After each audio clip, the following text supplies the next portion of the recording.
Hello, and thank you for joining our webinar today, sponsored by the Access Forum. My name is Anastasia Papas, and I'm the founder of the Access Forum.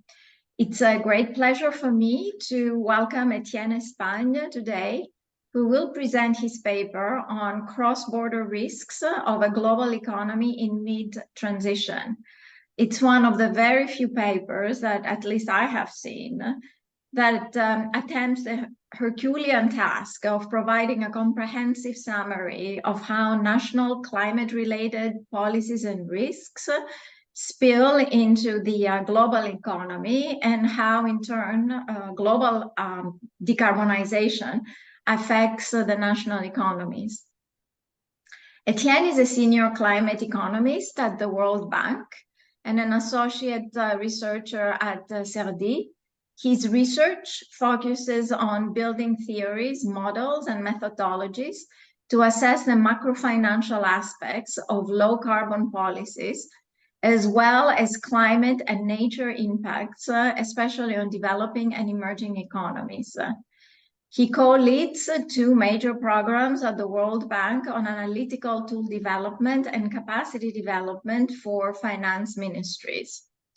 Prior to this, he was a senior economist at the Agence Française de Développement, which is a bilateral development bank for the French government. And he has published several papers in academic journals and regular teaches at the Paris 1 University and École Polytechnique. But as always, I would like to invite you to take our short survey.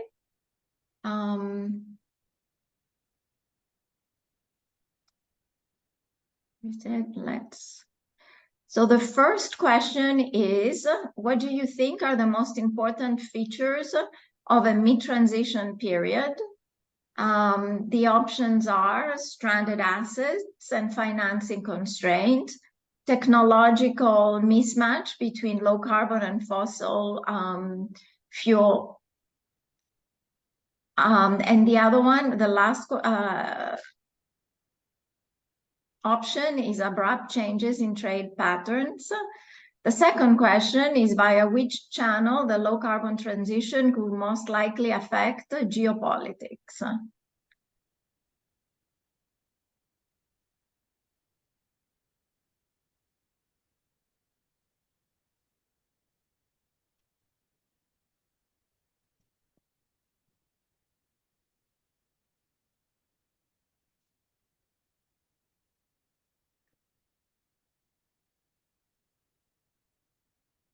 So for the first question, the majority answered that technological mismatch between low carbon and fossil cost dynamics are the most important feature of a mid-transition period. And for the second question, the majority thinks that the channel via which carbon transition could most likely affect geopolitics is the key resource exporters. So after this, Etienne, the floor is yours. Thank you very much, Anastasia. Thank you, Soumya, and thanks eAccess for this invitation. Let me first share my screen. Hopefully you can see it. Yeah, all right. So, and it's full screen. Great. So as was mentioned a little bit in this initial questionnaire, and that's I think a nice way that Gregor found to summarize our paper with, as you can see, many co-authors. It's we know that geopolitics will affect the low carbon transition. We know that for sure, but the question here we try to answer is the reverse question: how would the low carbon transition induce shifts in the cross-border dynamics of countries, and how is that important if we want to really give meaningful advice to policymakers in countries. So I start with a brief motivation of this research that has started actually quite a long time ago with this group of nice colleagues from World Bank, IMF, and external universities. And just recently was put into an IMF working paper. Then I moved to some stylized facts around this notion of cross-border risks of a global meat transition period, which I will define as well. Then present a taxonomy of these cross-border risks that we will apply to G20 countries, G20 economies, and then we'll dig deeper into the channels through which these cross-border risks will materialize, and basically kind of separating the real side channels from the financial side channels with some initial quantitative assessments, and then conclusion, policy implications, but also kind of research program for the coming month and years as well. So the motivation of this, and I hope you can see all my screen because this it's like the names. I should hide them. Hide them like this. Okay, good.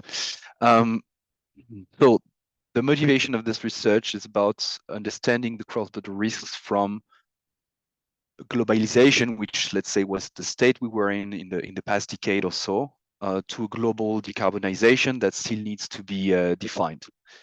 So it comes from first the analysis that there has been a huge rise in trade and capital flows since the 1990s, with lots of trade deepening, even if it has kind of stalled in the recent years.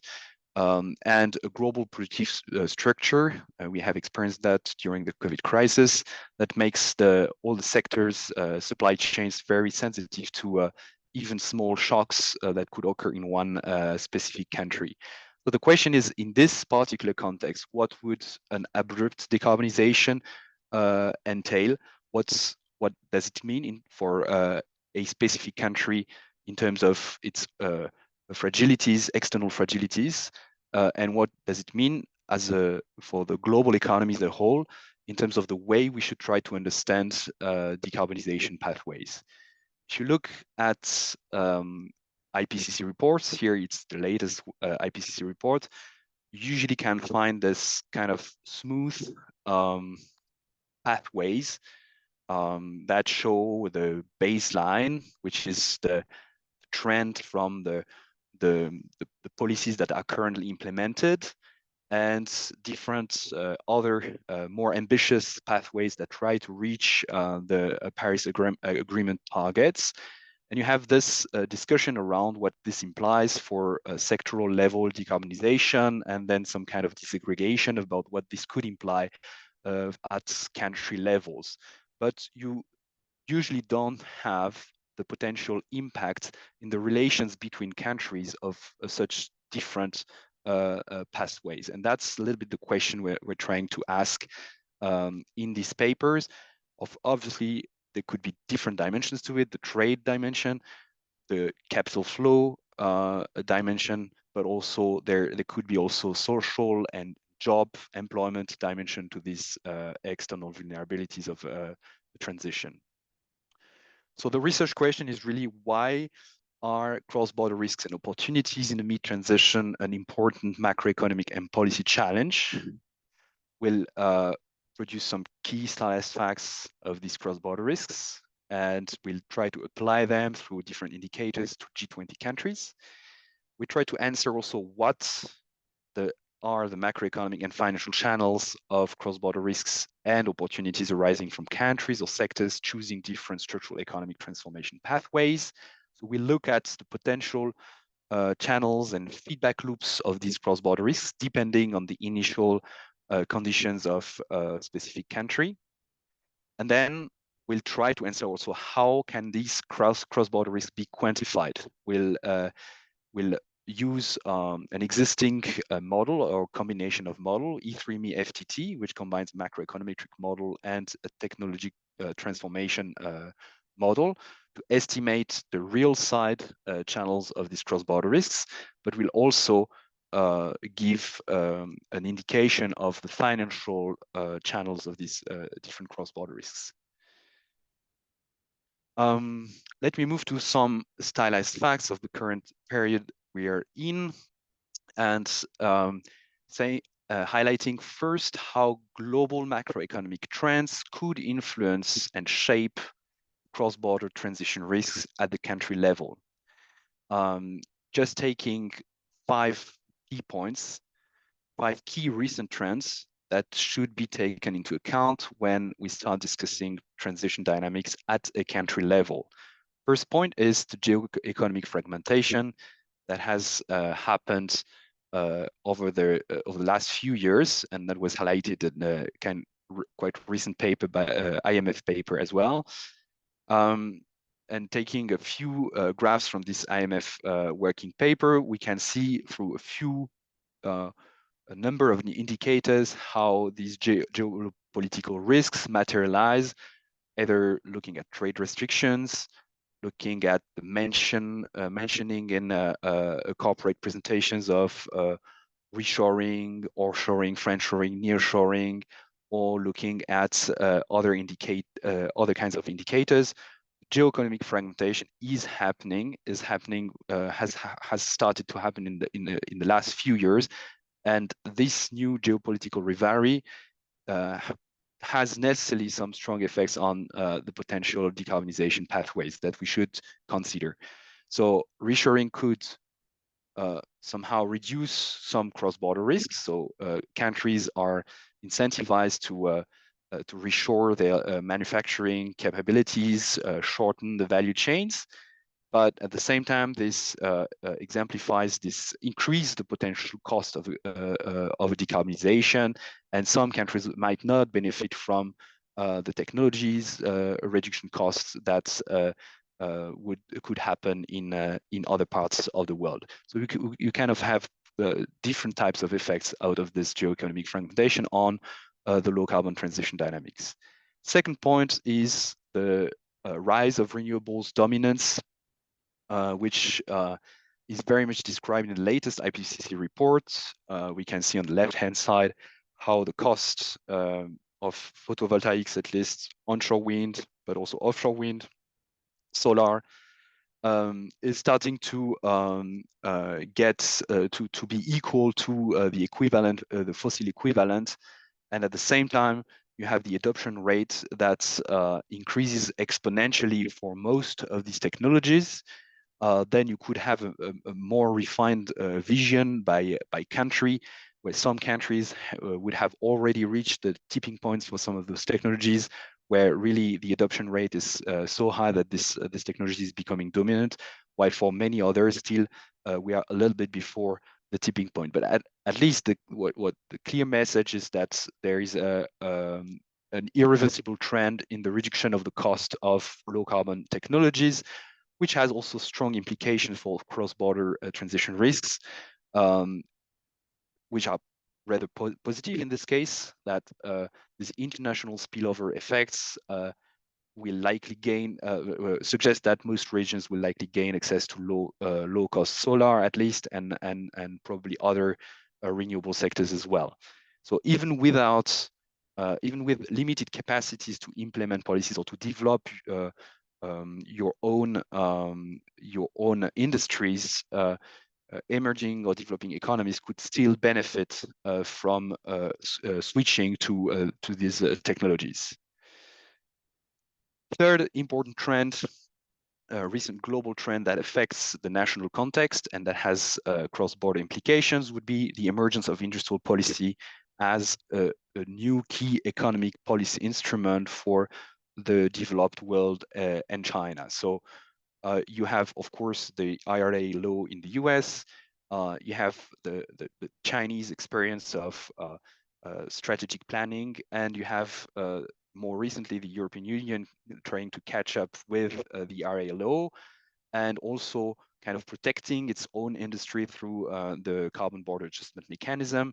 And the question is, what would be the consequences of this kind of policy, and what would be the interaction on emerging and developing economies? And again, the indication, the message is that it's not so clear. You could argue in some cases for some sectors that this would lead to a kind of beneficial or green race to the top, if you want. So a kind of incentivizing everyone to be the first leading up the race on those technologies, but also when countries are far in terms of far from the technological frontier, let's say, at least in terms of the emission intensity of the sectors, then it might be just the reverse incentive, right? So you're so far that's the amount of investment that you would need to catch up with the technologies is so big that you just abandon that and you find other trade partners. So this is what more or less is indicated in the left-hand side graph,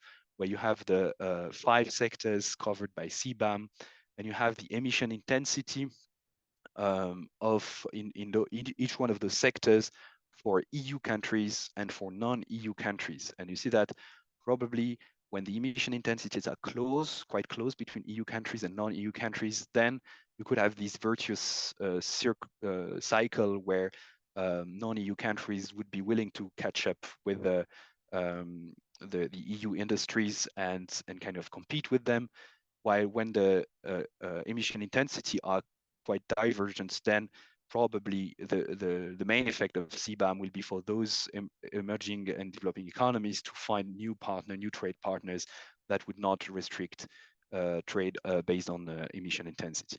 So different types of cross-border transition risks when you go a bit granular.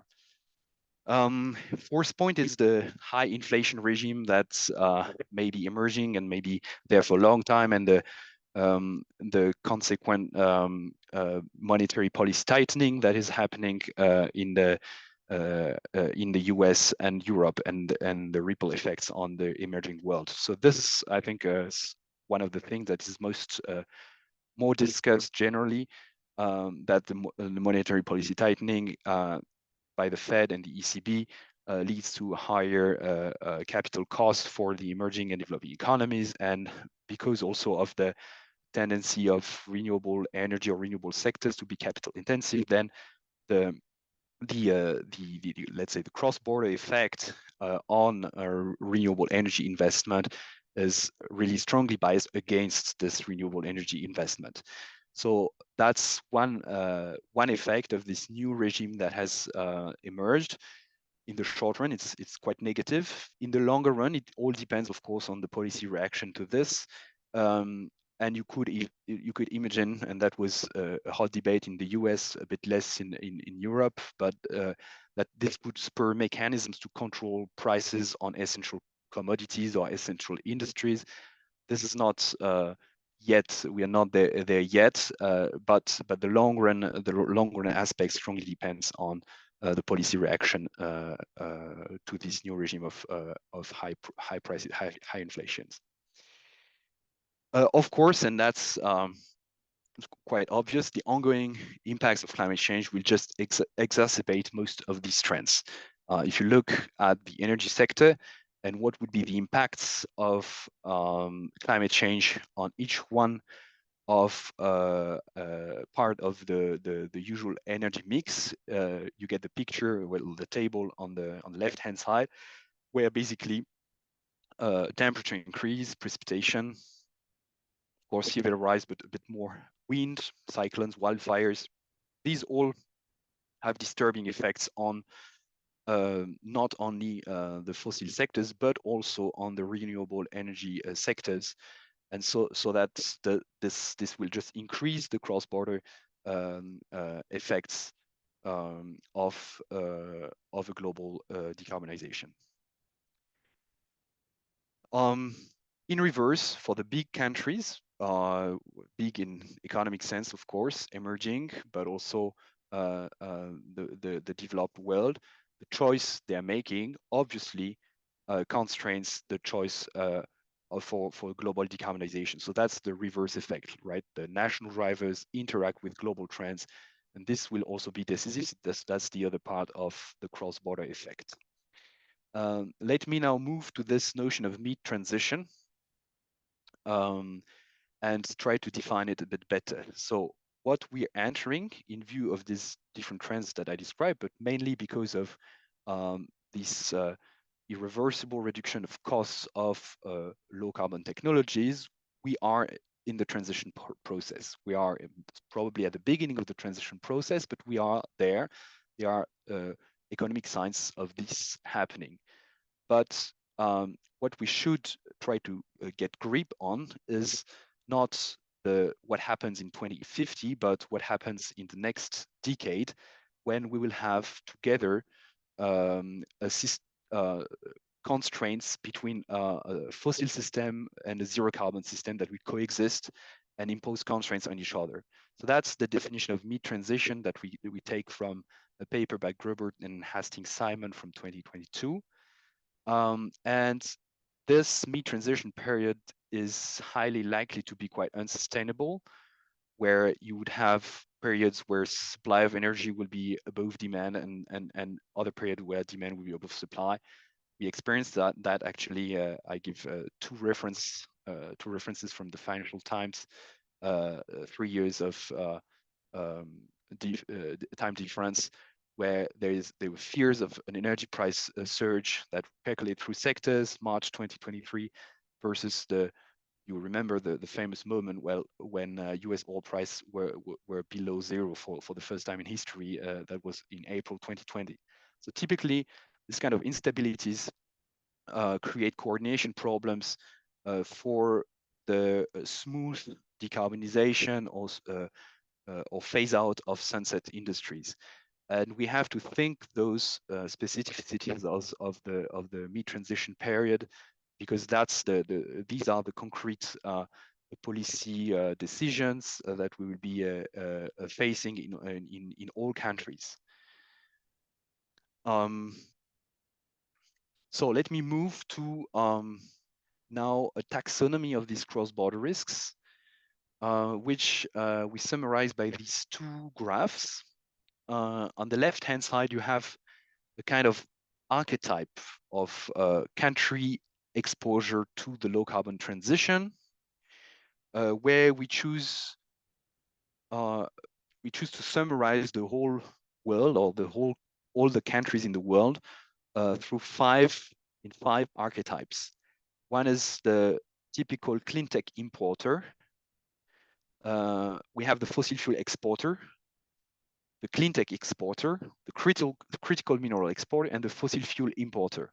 And then all these archetypes, of course, no country really looks like one of those five archetypes, but this allows you to understand a bit better the channels through which the interaction between the countries will operate. Now, as no country really look like one of those archetypes, we tried to find indicators that would allow us to place the G20 countries in the space, 5-dimensional space, if you want. So that's what you can see on the right-hand side, where on the x-axis you have the fossil fuel net exports of the countries, G20 countries. On the y-axis, you have the critical mineral net exports of the G20 countries. And then we place the G20 countries on that 2-dimension space. And then the color of the points shows the green complexity potential of those countries. So the green complexity potential represents, let's say, the technological capabilities of a country to produce green goods. You can find this, I mean, this is one indicator. We can clearly check the robustness of this indicator against others, but in terms of the analysis of the technological potential of a country, this kind of economic complexity analysis is what you can find the most easily and the best. So the picture that appears out of this is not so surprising. I mean, you can clearly see on the right-hand side the biggest fossil fuel exporters, Saudi Arabia. You have Russia.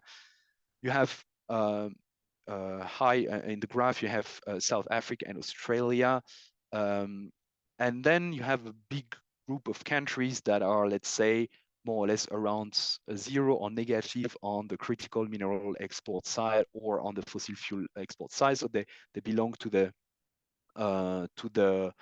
fossil fuel importer side, and some of them could be clean tech importers. Some of them could be clean tech exporters, depending on their green complexity potential index, which is the color of the point. So the more green, the more likely you are to be a clean tech exporter. So here you can just see, for example, that China is quite well placed in terms of um, green technology exports, which is not so much a surprise. US is kind of intermediary placed. And for example, Germany is quite well placed, but a little bit less than China. So you have a kind of projection of the G20 countries over this taxonomy of five archetypes of countries in the transition.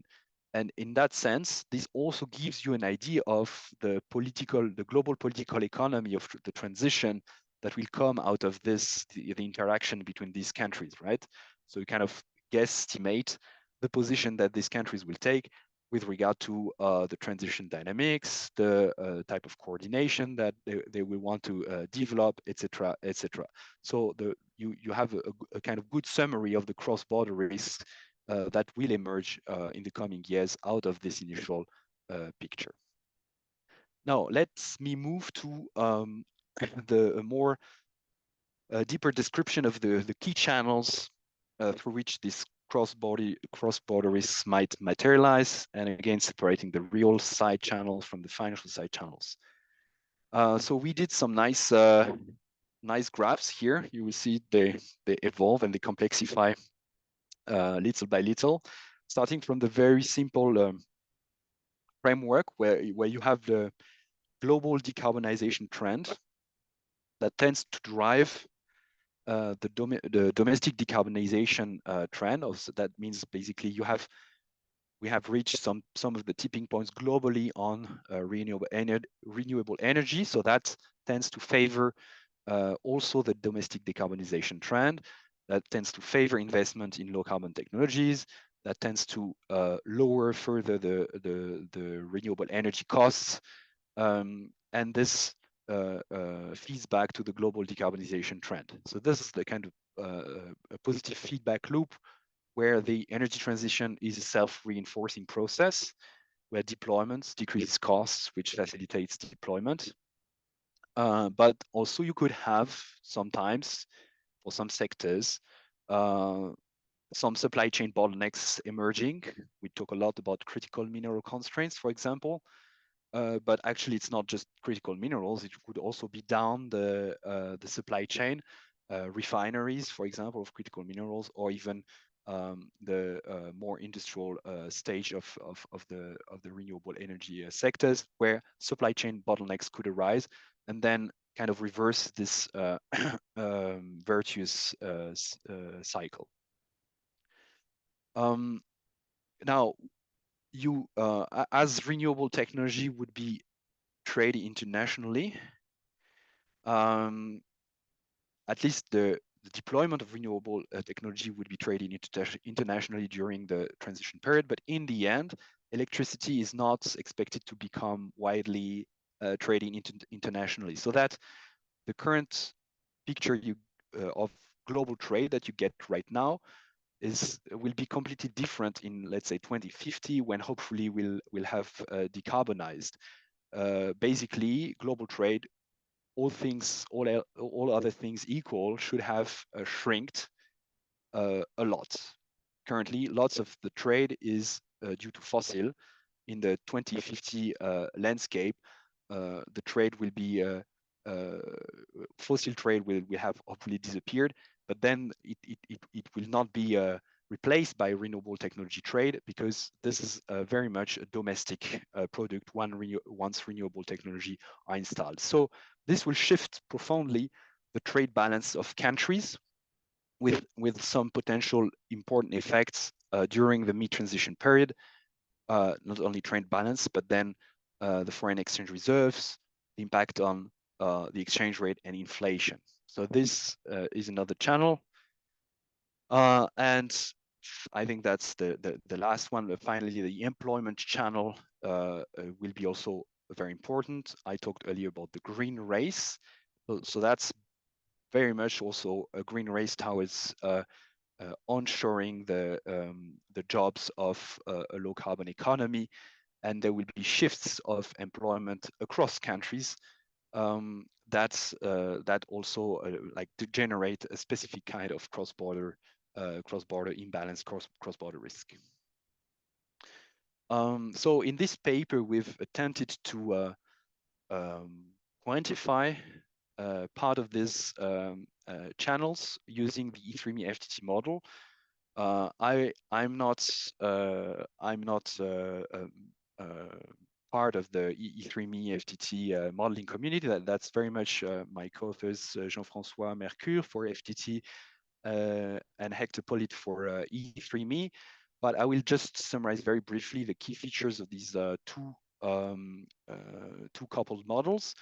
E3ME is a demand-driven macroeconometric model that uses data since 1970. What's more important that it has in it more than 70 regions in all countries, and each of them with 43 industrial sectors.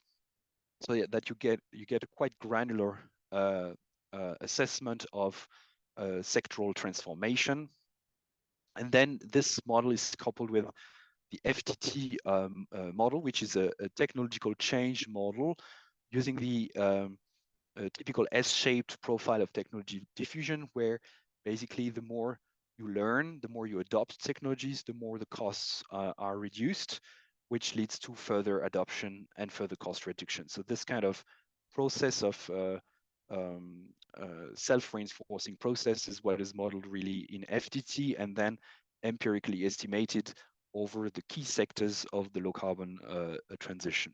So that gives the dynamic feature that's then embedded into E3ME. So this double model is used under a well below 2 degrees target scenario, compared against the current trajectory, which is the baseline, let's say the kind of red trajectory that you saw in one of my first slides using the IPCC scenarios. And then for the well below 2 degree scenarios, there are all kinds of policy mixes that are used to reach these 2 degrees, including subsidies, regulations, investment. So it's not the usual model, let's say macro model, where you use only carbon price as the incentive for decarbonization, but it's kind of a bit more realistic in terms of what the policy levers, the kind of policy levels that should be used to reach these targets. And then by countries and regions that tend to follow what was announced by countries and regions in terms of the policies that would be mobilized to actually implement their decarbonization trajectories. So three graphs that summarize the results again for the G20 countries, and you can see the blue, the results in blue indicates 2050, yellow is 2030, and the blue points 2040 for each one of the G20 countries. Here you get the percentage change in GDP, and the results are not too surprising in the sense that Canada and Russia and South Africa and a little bit USA are quite heavily impacted. So specifically Canada, actually, through mainly loss of volumes and price declines of fossil fuels, while the fossil fuel importers gain, as I mentioned earlier, through a reduced need for imports and an increased domestic consumption. That's for the GDP dimension. If you look at the trade balance change, then you have also a heavy impact for Canada and the Russian Federation, a bit less for South Africa, a bit less for USA. and positive trade balance impact for globally for the rest, but specifically for Australia, Brazil. I think I see India, right? And Indonesia and Mexico. So the large fossil fuel exporters experience substantial export losses, while the large fossil fuel importers face much lower imports. Some decarbonizing countries have higher manufacturing exports, and that's due to the more dynamic technological module, so the FTT part, which shows where you have the most chances to have these green sectors emerge in the transition. So now, last point is on the energy export side. If you look at just the energy exports change relative to total baseline exports, you get again that the undiversified fossil fuel producers who have exports dominated by fossil fuels tend to lose the most, while US, for example, sees lower exports of manufactured fuels, and the export losses do not recover in the end by 2050. So the loss in terms of energy exports is kind of forever in the model. Now let me mention briefly, so that was the real side channels, let's say, the more financial side channels of the cross-border risks. So let me add another layer of complexity to this nice graph by adding the public debt, public deficit side of the story, where you could say that there is an increased sovereign risk from mitigation strategies that could have impacts for financial stability, sovereign financing cost, and economic growth. This has been documented in different recent papers. But at the same time, there's some under-analyzed linkages among sovereign and external debt crisis about the effect of tightening global financial conditions on debt crisis and the policy space for the transition. So there's a whole list, let's say, of more open research questions on this aspect that would still need to be quantified and analyzed better, especially given the kind of urgency of the context of well, debt crisis and tightening global financial conditions. So that's the, let's say, the public side, but let me move to the more general climate finance and finance side. So you could also have and that's the case for many developing and emerging economy, the fact that a higher demand for foreign currency from countries willing to engage into a low carbon transition would lead to a higher perceived country risk for those countries, then a higher cost of capital, and then degradation of the exchange rate, and ultimately a decision from central bank or government to basically stop the dynamics of the transition. So I always give the example of Colombia, which is a country fossil fuel exporter, but at the same time with a quite ambitious decarbonization target of being net zero by 2050. And if you confront these two aspects and the fact that Colombia has limited industrial capacities in the green sectors, in the green transition sectors, then you enter in this kind of potential problem, potential issue, where the foreign exchange needed to fund these investments that will be imported basically for the low carbon transition could lead to a currency crisis, especially if at the same time the country is also trying to phase down its fossil fuel sector. Sorry. So this is also the case more globally for all emerging and developing economies who are facing higher funding costs because of the monetary tightening in advanced economies. And in this case, you could argue that some specific green financial sector interventions could help scaling up green investments or mitigate these financial effects. but some of them also could have unintended consequences on macroeconomic and financial stability if, for example, they just amplify the external financing fragility, for example. So you have to be also careful in terms of the green financial sector interventions that you promote, depending on the initial structure, productive structure, and financial structure of the country. Now let me move to the conclusion and policy implications. The key takeaways of this presentation and the paper is that we try to identify the characteristics of a mid-transition at the global scale, basically looking at technological, trade, and financial domains, and what the cross-border implications could be.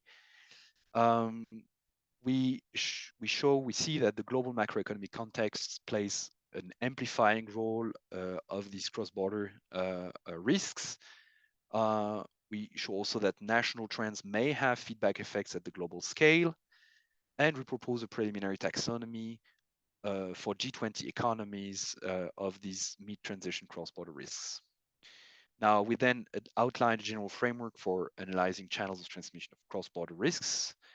We show that you get a mixture of positive and negative feedback loops, so that the mid-transition doesn't look like a very, let's say, smooth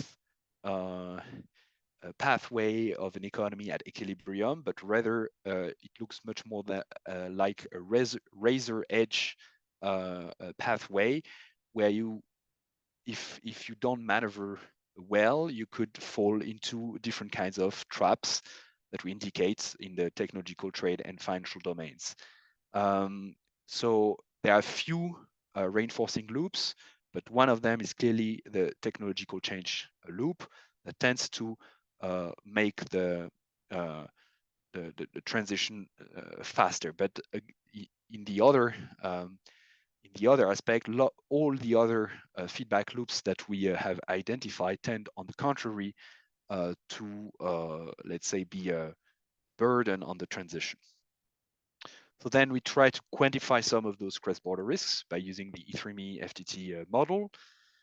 And so now what could be the policy implications of this? To be honest, this should be really the topic for a complete new paper, because this is really a critical issue, and we just touch upon that in the conclusion. But basically, more coordination is kind of easy to say through the G7, G20, and COP formats, but also the need for better indicators of cross-border risks so that we can follow them through time and develop an agenda to mitigate them. Because what we propose as an archetype of 5 countries is a very rough and very simple indication or taxonomy of those risks. And if you want to move to a real world countries, real world economies, then you would need to have kind of a broader agreement on a much more detailed taxonomy of those cross-border risks before you get to any kind of policy coordination, policy decision issues. There is also an agenda for research, as I have shown real channels and financial channels in a separate way, but they are not separate, as you saw on the dynamic graphs, and they have effects between each other. So this is a whole new research agenda. No model is able, to our knowledge, to present together these cross-border risks from the real side and the financial side with the interactions. But this should be ultimately the modeling objective if you want to understand this mid-transition period. And finally, we have an open question in the end, and this is about the possibility that the mid-transition period could transform itself into a mid-transition trap. This is just an hypothesis, and a kind of pessimist hypothesis, but where if we don't take into account the specificities of this mid-transition period, then we might just be surprised all the time by these feedback loops that tend to project us backward in the transition process, either trade feedback loops, financial feedback loops, or even technological feedback loops, so that we end up having a very, very long mid-transition period, while on the contrary, we should aim for a very short and fast decarbonization. So I will stop here. Thank you very much, and happy to take questions. Thank you, Etienne, for a very interesting presentation. We have, I just wanted to remind the audience that if you want to ask a question, please put it on the Q&A function. We have one question. Are physical risks accounted for in the analysis? The answer is no. So they should ideally. We mentioned that at the beginning as I think that's the fifth stylized fact, that the ongoing climate impacts are just tend just to amplify these cross-border risks. But in the modeling exercise that we have, again, E3ME FTT is a partial modeling exercise where we're just able to model the real side channels of the cross-border risks that we have identified. But physical risks should be part of it. In the working paper, we chose to focus on the mitigation side, but we mentioned that physical risks are important as well. I have a question. So quite a few of the risks that you're mentioning could be mitigated through global coordination. So my question would be that if you could advise policymakers during this upcoming COP28, which policy or type of coordination you would advise them to prioritize at this point? Yeah, thanks for the question. So again, the policy recommendation that we have come in the conclusion, and clearly they could benefit from a whole paper in themselves.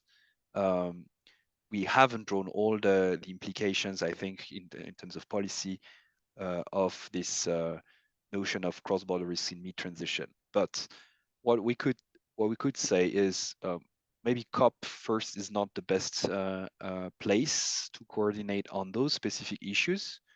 COP, the core of the COP negotiation is very much a gathering of 200 countries, representatives from ministries of environment, and in a very, let's say,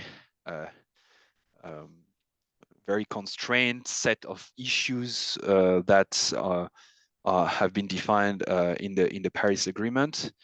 While if we look at the different cross-border risks that we mentioned in the paper, they are related to finance, but not just climate finance in general terms.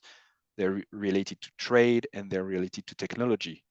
So if the coordination has to happen, it's through probably other fora than COP, or on the sidelines of COP, because a lot of this happens also outside the core COP negotiation. But they should involve ministries of finance, certainly ministers of trade, and kind of with a club perspective where key countries on certain sectors could start sharing a joint strategy around key technologies. That has happened a little bit already. There is the alliance on solar energy. There is also different alliances for the most emission intensive sectors that are emerging. So this is the kind of coordination that concretely on the technology side at least can potentially mitigate some of the cross-border risks. One more question, Etienne. Do you think that CBAM could incentivize other countries to introduce CO2 pricing, or even to form carbon clubs? Yeah, so that's a good question. We have I have another paper that was published in Climate Policy on the impact of CBAM on developing and emerging economies. And what we see there, and that was also the graph that I showed you earlier, is that it kind of depends on, probably depend on the emission intensity of the sector that's covered by CBAM within Europe and outside Europe. So if the technologies are too far from each other in terms of emission intensity, then there's no incentive to really invest and catch up with the European Union technologies. And there is a big risk that those countries that have a much higher emission intensity will just try to change their customers, right? And trade with other regions of the world.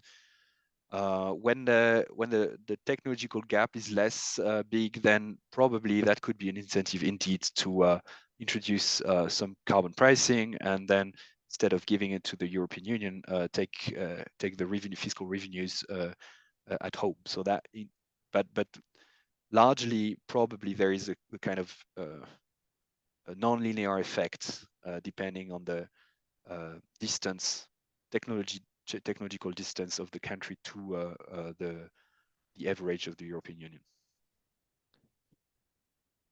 One more question. Will the mid-transition / electrification also imply a decline in energy trade within countries? And if so, what kind of implications could this have to domestic growth dynamics? So that's a good question. I didn't ask that myself. Usually you measure trade between countries, right? If I'm not mistaken. So by trade within countries, you probably mean just consumption or investment, right? So what's clear is that in the long run, and all things else, all other things equal, there is less global trade in a decarbonized world than in the current, let's say, fossil-driven world, just because of nature of the energy sources. Now, what happens within a country? I don't think there will be less consumption of energy. There's as much consumption of energy. So, on contrary, I would say that this tends to increase. This tends to give more space to domestic consumption. But this would be this has to be checked. I don't see any other questions. I only have one side question, and it's basically, friendshoring, which is becoming, en vogue. Everybody, even Janet Yellen suggested that that's sort of the way to go. You did mention a little bit before about how this type of friendshoring, onshoring, or however, would mitigate some type of uncertainty when it comes to supply chains and provision of raw materials. But I was wondering if you could elaborate a little bit more the trade-offs, what are the positives and what the negatives, and where is the that will this friendshoring end up jeopardizing the global decarbonization in the end? So yeah, what we're saying in the paper is there are two potential effects. Usual answer from an economist can go both ways. So saying that basically the rise of these industrial policies, they could create a bit of resilience in the system, right? So then the system is less volatile, answers less to shocks. So it's kind of more stable. But at the same time, if they are not coordinated, as they are not too much today, I think. They could really forbid emerging and developing economies to benefit from any part of the green supply chain. And you could end up having a front of those, um, a kind of club of those countries saying, okay, we can't do, or we don't want to do the transition because we won't get any part of the value of this transition.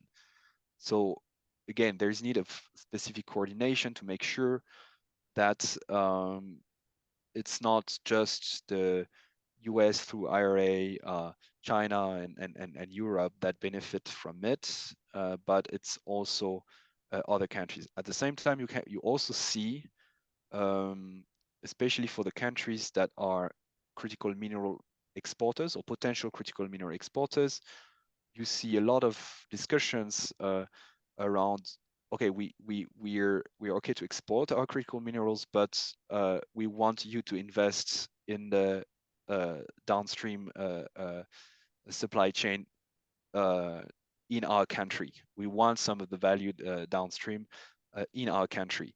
So that's the condition for which you would be able to use our critical minerals. So that's also something that we're seeing now. It's probably too early to say if that works, but it's a kind of equivalent of the OPEC movement, kind of club, not just to control the price of the critical minerals, because that's, I think, more tricky than for fossil fuels, but to generate a kind of position of negotiation and attract some of the investments in the country. So that's part also of this cross-border effect. Thank you. And thank you, Etienne. It was a very interesting presentation. And thank you all for attending our webinar today. There is a Young Scholars webinar coming up at the end of November, but you can find all this information on our website. You can find the exact link on the on chat. Thanks again. Thank you very much, Anastasia. Thank you, everyone. Bye-bye. Bye-bye.